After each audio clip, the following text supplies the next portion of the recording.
ইতিহাসে এমন অনেক রাজা বা সম্রাট এসেছেন যারা নিজেদের বীরত্বে দুনিয়া কাঁপিয়েছেন, কিন্তু এমন একজন মানুষ ছিলেন যার নাম শুনলে একসময় পৃথিবীর 1/4 মানুষ ভয়ে কেঁপে উঠত। তিনি কোনো রাজপ্রাসাদে জন্ম নেননি, তার কোনো বিশাল সেনাবাহিনী উত্তরাধিকার সূত্রে পাননি।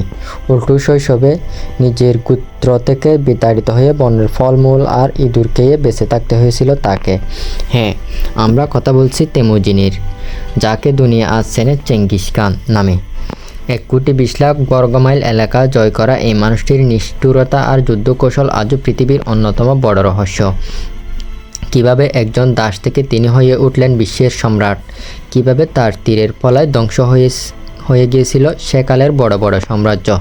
আজকের ভিডিওতে আমরা জানব চেঙ্গিস খানের জন্ম থেকে মৃত্যু পর্যন্ত রক্ত ও সাম্রাজ্যের এক মহাকাব্যিক ইতিহাস। সময়টা আনুমানিক 1162 খ্রিস্টাব্দ।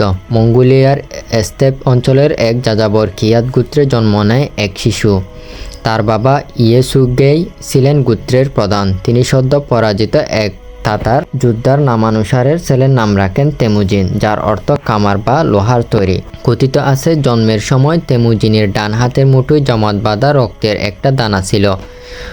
মঙ্গোল উপজাতিদের বিশ্বাস অনুযায়ী এটি ছিল এক ভবিষ্যৎ চিহ্ন। এই শিশু বড় হয়ে এক মহান রক্তক্ষয়ী যোদ্ধা হবে। কিন্তু তেমুজিনের শৈশব রাজকীয় ছিল না। মাত্র 9 বছর বয়সে শত্রুপক্ষ তাতাররা তার বাবাকে বিষ খাইয়ে হত্যা করে। বাবার মৃত্যুর পর তার নিজের গোত্রের মানুষই তেমুজিন তার মা হুয়েলুন এবং তার ভাই বোনদের একা ফেলে চলে যায়। মঙ্গোলিয়ার -ডিগ্রি ঠান্ডায় কোনো পশু পাল ছাড়া শুধু বনফল আর ইঁদুর কাঠবিড়ালি শিকার করে বেঁচে থাকতে হয়েছিল এই পরিবারটিকে। এই চরম দারিদ্র এবং অস্তিত্বের লড়াই তেমুজিনকে ভেতরে ভেতরে লোহার মতো শক্ত করে তোলে। ধীরে ধীরে তেমুজিন বড় হয়ে ওঠেন, বিয়ে করেন তার শৈশবের বাগদত্তা বুড়োতুকে। কিন্তু সুখ তার কপালে বেশি দিন সইল না। এক রাতে চিরশত্রু মেরকিউর উপজাতি তাদের উপর আক্রমণ করে তেমুজিনের স্ত্রী বুর থেকে অপহরণ করে নিয়ে যায়। মঙ্গোল সংস্কৃতিতে এটি ছিল চরম অপমানের। তেমুজিন দমে যাননি। তিনি তার রক্তের ভাই জামুকা এবং বাবার পুরনো বন্ধু তগরুল খানের সাহায্য নেন। এক রক্তক্ষয়ী যুদ্ধে মেরকিডদের হারিয়ে নিজের স্ত্রীকে উদ্ধার করেন তেমুজিন। এই জয় তেমুজিনকে মঙ্গোল উপজাতিগুলোর মধ্যে এক উদীয়মান নেতা হিসেবে প্রতিষ্ঠিত করে। এরপর শুরু হয় আসল খেলা। তেমুজিন বুঝতে পেরেছিলেন মঙ্গোলরা যদি নিজেদের মধ্যে মারামারি বন্ধ না করে তবে তারা চিরকাল অবহেলিতই রয়ে যাবে। তিনি একে একে সমস্ত যাযাবর উপজাতিকে এক ছাতার নিচে আনার মিশন শুরু করেন। এই পথে তার সবচেয়ে বড় বাধা হয়ে দাঁড়ান তারই এক সময়ের পরম বন্ধু জামুকা। শুরু হয় দুই ভাইয়ের ক্ষমতার লড়াই। অবশেষে 1206 সালে জামুকাকে পরাজিত করে পুরো মঙ্গোলিয়াকে এক করেন তেমুজিন। মঙ্গোলিয়ার সমস্ত উপজাতি তাকে তাদের একমাত্র নেতা হিসেবে স্বীকার করে এবং তাকে উপাধি দেয় চেঙ্গিস খান, যার অর্থ মহাবিশ্বের শাসক বা মহাসমুদ্রের মতো মহান নেতা। মঙ্গোলিয়া জয়ের পর চেঙ্গিস খানের নজর পড়ে বাইরের দুনিয়ায়। প্রথমেই তিনি আক্রমণ করেন তৎকালীন সমৃদ্ধ দেশ চীনে।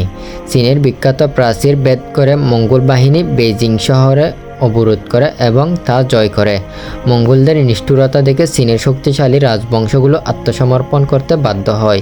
কিন্তু চেঙ্গিস খানকে সবচেয়ে বেশি ক্ষুব্ধ করেছিল মধ্য এশিয়ার শক্তিশালী খাওয়ারিজমীয় সাম্রাজ্য। চেঙ্গিস খান প্রথমে যুদ্ধ চাননি। তিনি 500 উটের এক বিশাল বাণিজ্য কাফেলা পাঠিয়েছিলেন ব্যবসা করতে। কিন্তু খাওয়ারিজমের এক গভর্নর মঙ্গোলদের গুপ্তচর ভেবে সেই কাফেলা লুট করে এবং সবাইকে হত্যা করে।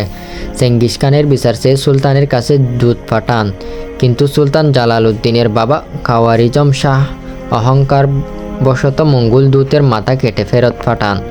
এটি ছিল সুলতানের জীবনের সবচেয়ে বড় ভুল। চেঙ্গিস খান গর্জে উঠলেন। 1219 সালে প্রায় 2 লাখ মঙ্গোল সৈন্য নিয়ে তিনি মধ্য এশিয়ায় আশ্রয় পড়েন। বুখারা, সমরকন্দ, নিশাপুর, হেরাত সেকালের এক একটি জ্ঞান বিজ্ঞান ও সভ্যতার কেন্দ্রকে মাটির সাথে মিশিয়ে দেওয়া হয়। খাওয়ারিজমের নদীগুলোর পানির রক্তে লাল হয়ে গিয়েছিল। বলা হয় চেঙ্গিস খানের এই অভিযানের মধ্যে এশিয়ার প্রায় 90% মানুষের মৃত্যু হয়েছিল, যা পৃথিবীর ইতিহাসে অন্যতম বড় গণহত্যা।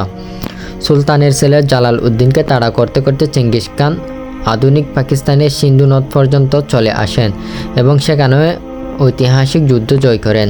কিন্তু কিভাবে এই যাযাবর বাহিনী এত বড় সাম্রাজ্য গুড়িয়ে দিয়েছিল, এর পেছনে ছিল চেঙ্গিস খানের অসাধারণ কিছু কৌশল।